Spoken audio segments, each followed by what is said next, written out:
falanqayn doono. aadan maxamed ciise waa xubin ka tirsan kormeerayaasha wadaxaajoodka soomaalida, waxaa kale oo ka mid yahay musharaxiinta u taagan codbixinta madaxtinimada ee maamul goboleedka Puntland, waxaana uga waramay RTD-da arrimaha Soomaaliya sida uu arkayo.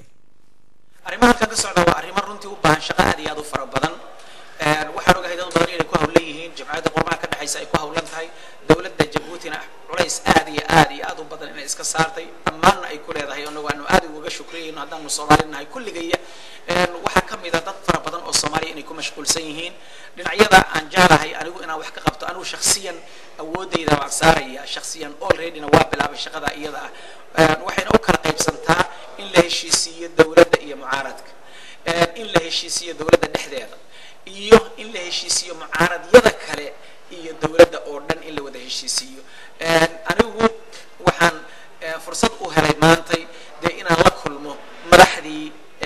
dowladda iyo mucaaradka iyo dadka halkan isugu yimid baan fursad u helay. waxaan kaloo fursad u helay dowladda Jabuuti inaan la kulmo, iyagana aan kala hadlo. intaaba keli iyo koox baan ula hadlay, ulana hadlayaa dhowrkan maalmood aan joogo. shaqadeedoo dhan waxay ku aadan tahay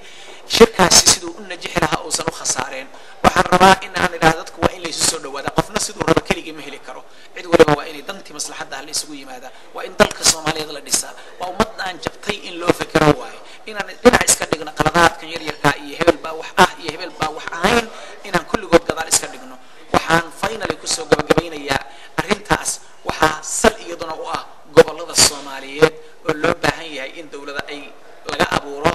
gobollo heer goboleed ah, iyaguna ay taageeraan markaa dowladdii dhexe ama maarka dowladdii ku meel gaarka ahayd ama federaalka ahayd. وصل وأحسن جوابتي أنا واحد ويجي أنا واحد هي بلان آلية عرس أو صوماليا ودن أنفعاية، لكن أنا قلت لان إن أنا كبرنا وأي نقطة تسأله وأنا أحسن ذلك أنت سجلوا نقطة واحد نمبر 1 وأنا بتجليه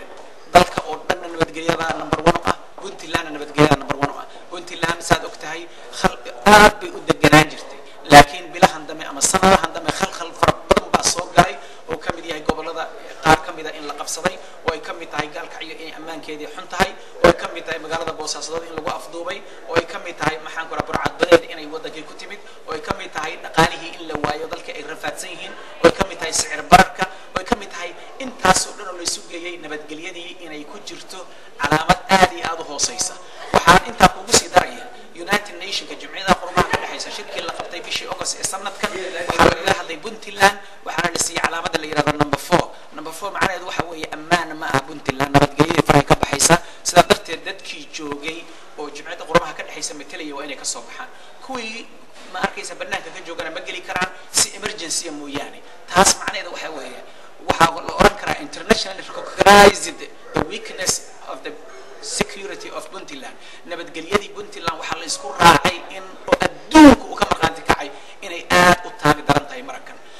علامات ده هير كاسة أنا نمبر 1 وحقيقة نبت جليدي أنا سوي عليه. نمبر 2 وحقيقة مذا يجمع ذا نقاله ذلك إنه وحكا قبته محايا لي نبت جليدي حمضة وحقيقة وين كقارنا ينقال حمضة ومضوا خدي نقاله هشوا وقف اللي بنور هذا قرقوا كل نورانها وحعني لها قارقوا راعي لها بدك كدقي لها وحول بصن لها تجارتي وقفصن لها دالكيس وكل مشاحن أمرك وهلا مركز وحى برواقة نبت جليدي ويسقون قفك قيب كقادنية تعليم تكمل عافيمات ككمل وحكمل ضدك تباري سن أما ضدك رباط يكون عضي إنجوري اللورد سيجارة اللورد عن قبته وحكمل هوين كهرمرين تود وزارة وجارة وحكمل إسكو حركة ضدك الدبادة كنول يجوب الكبنتلان أو إلى وزارة دياسبرها يضدك جودها كده شقيس إن الله سمي coordination.